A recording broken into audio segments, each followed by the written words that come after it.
Happy Sunday, everybody. Steve here. So before I get into things, a quick little update on everything. Arlene made it fine through Hurricane Ian. It hit north of Charleston, so she got if you're familiar with the way the hurricanes go, the counterclockwise rotation of the hurricanes. So the winds she got were the backside, which are a little bit weaker winds. So I guess it did a number up in Myrtle Beach. It tore up some sand dunes and piers and things, and some wind damage. But in Charleston, Arlene said it was fine. She said, in fact, I've probably been through worse thunderstorms. So winds, a little bit of rain, and she said it was kind of a not-a-bad lot of twigs and leaves on the ground. That was about it. So William in Jacksonville, same kind of thing. He said some gusty winds, less rain than they were projecting, and he made it through fine. So thank God for that, and was praying for all those. Florida just got slammed. Brought back some memories from Hugo in 1989. So everything's going well. Still getting ready. I'm 26 days now, 25 days. 25 days from now, I'll be on the airplane heading home. I can't wait. So looking forward to getting home to the ravishing Mrs. Ritter and family. So I was thinking yesterday, I was reading through some things, and I was remembering William when he was little. And William was very not headstrong, but he liked things a certain way. And I can remember we first started learning how to tie shoes, and I'm kind of watching him tying them, and I'm kind of, he kind of came up with his own way or something, as I recall, and not just that, but most things you try to go, William, no, this is the way, and he would always come back, do it yourself. That was the way he said, do it yourself. And Arlene and I always still laugh about that today, and how he would say it that way.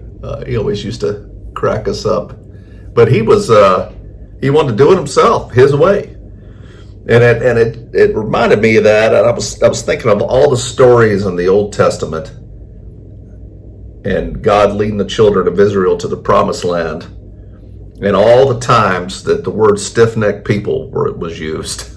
And they were. I mean, and I think about that a lot. I think about that because I'm hard-headed. I am, and I've always been. And why is that? And this is one of those moments as I am on the younger side of middle age that I think about that, and I'm like, why am I so hard-headed? And then it's not good. I mean, now there's that famous quote I always like to say, what John Adams said, that I thanks be to God that I'm so stubborn when I know I'm right.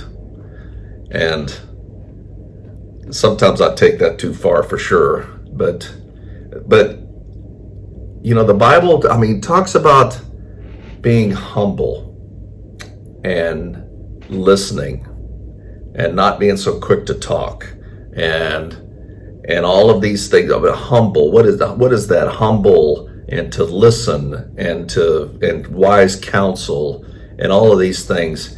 And I found some verses in Jeremiah 19:15 is one of them. God's talking about the destruction that's coming. Behold, I will bring on the city and all her towns all the doom that I have pronounced against it, because they have stiffened their necks that they might not hear my words. And even in the New Testament in Acts, you stiff-necked, in Acts 7:51, you stiff-necked and uncircumcised in heart and ears, you always resist the Holy Spirit, as your fathers did, so do you. And why do we resist? Why do we have such a hard time taking instruction and listening? And I like to say, as a people, we love to be led and inspired, but we just don't like to be told what to do.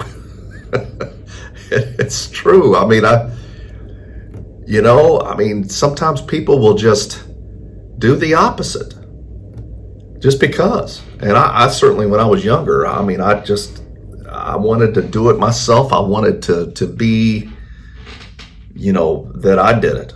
And it was something, if it was something mom said, well, Stephen, I think you ought to do this. And I'm like, well, I'm not doing that, and I mean, why? And because like in Proverbs 1:5, a wise man will hear and increase learning, and a man of understanding will attain wise counsel. And many counselors is much wisdom. Listen and to gather data, gather information, and make your decision. And your answer is not always the right one. In fact, probably rarely, and I think about that a lot. And being humble and listening, that's how you keep from being stiff-necked and proud and, I'm going to do it myself. I'm going to do it myself. And that you don't always have the right answer. And I'm talking to myself, and marriage has taught me a lot about that. I mean, in our early days of Arlene and I being married, I mean, I had to learn that the hard way. And sometimes, I would take a step back and go, I don't want to do it that way, but that is the right way. That's the right way to go. And take a step back, swallow my pride and go, I mean, Arlene's a wise woman. And, she's, no, I'm glad I've gotten to where I will listen, and I try to catch myself sometimes when I feel my pride get pricked when it's like, we're not going to do what I want to do, and like I always have to have the solution and the answer, and I have to take a step back from that and go, that's not what it's about. I mean, it's the end result. I mean, you want the best outcome. That, no matter who proposes that, right? So anyway, it's some introspection, my own person. So you get to come along on the journey of my own internal introspection, my pride. But I think when you put the pride aside, when you listen, when you humble your heart, willing to admit that you don't have the answer, that you're not always right, and there's a lot of wisdom out there. And this one story I remember from active duty. This was right after 9/11, so I was at Altus, Oklahoma, which I don't think was one of the Taliban's or the Al Qaeda's prime targets, I'm thinking. But we locked the base down like it was. And they, security forces, some of the high value targets around the base, they had put up those concrete jersey barriers all around. And there was the hospital, and there was the drive up road to it that they had blocked off with jersey barriers. And all of us smart ish pilots sitting around, we would always kind of go, oh, that's just ridiculous. Oh yeah, because they had put these jersey barriers on the road, but the curb and up on the grass, and it was a straight shot to the hospital. The curb was only 5 inches high or whatever, and we're just like, why did they not put them all the way around it? And I mean, what's the point? And we just laughed and thought that was the most absurd thing, because all they have to do is drive up over the curb and go drive into the hospital, blow it up or whatever, if that's what they were going to do. And one day we were sitting there, and a security forces guy came in there, and was talking with him like, hey man, I was just going to kind of, pick at him a little bit and say, explain that, why you guys do that when you could just drive up over the curb and drive into the hospital. And he goes, well, see, that's the way the Western mind would think. And he said that the Eastern mind, those people that we're worried about, they look at it like they're paying attention to this place. It's protected. It's not a soft target, so we're gonna steer away. So as long as you do something to it. And I'm like, I remember that was the moment. I mean, I always look back at that and I go, here I was in my pride thinking I knew it all, and I kind of took a step back and went, "Ooh, I guess I don't know everything." So, and I think maybe that was the beginning of listening to people.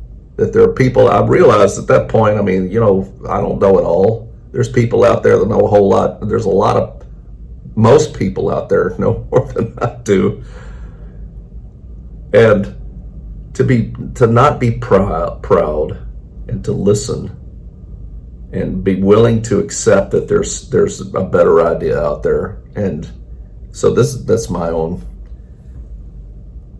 journey to get to the point where I do, and I listen, and I'm not stiff-necked and proud and gonna dig in my heels and do it my way no matter what. So anyway, this was a moment of introspection for me that I just want to share with you. So listen to your wife. Well, most importantly, listen to God. When God's steering you away in a certain way, listen to what He has to say. So, because He knows, and don't do it to self. So, hope you have a great Sunday, and we'll see you next time.